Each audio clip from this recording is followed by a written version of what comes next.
Eet smakelijk met elkaar, geniet en heb het met elkaar over Dokkum.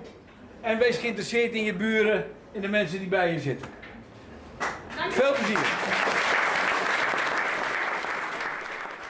Besprekken wat ze vinden over de binnenstad. Dat is een van de doelen van het diner die het organiseren is terug de weekerie van de binnenstad van Dokkum.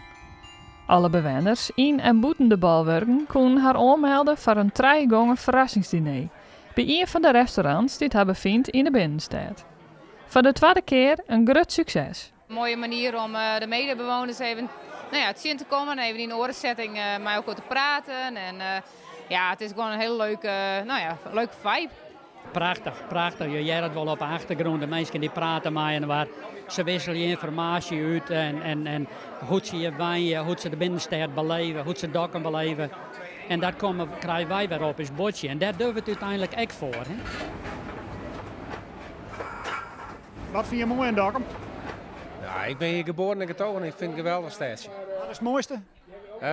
De binnenstad. Waar is jou in Dokkum van? Toen al even, dat ken wel even doors. Nou, wat deze boerman van mij zei, dat in een richtingstukje. Als het ergens wezen maast en dan verriest hij, dan mag je heel aan omreden. Zo'n 274 plakken hien ze vrijmaken in de binnenstad. Dit wie dan ook echt het maximum dat ze kwijt konden. Een soort plakken, maar dags mag de organisatie nee verkeerpje aan een taal borgen. We moeten maar zo praktiseren in de evaluatie van wat doen we hiermee?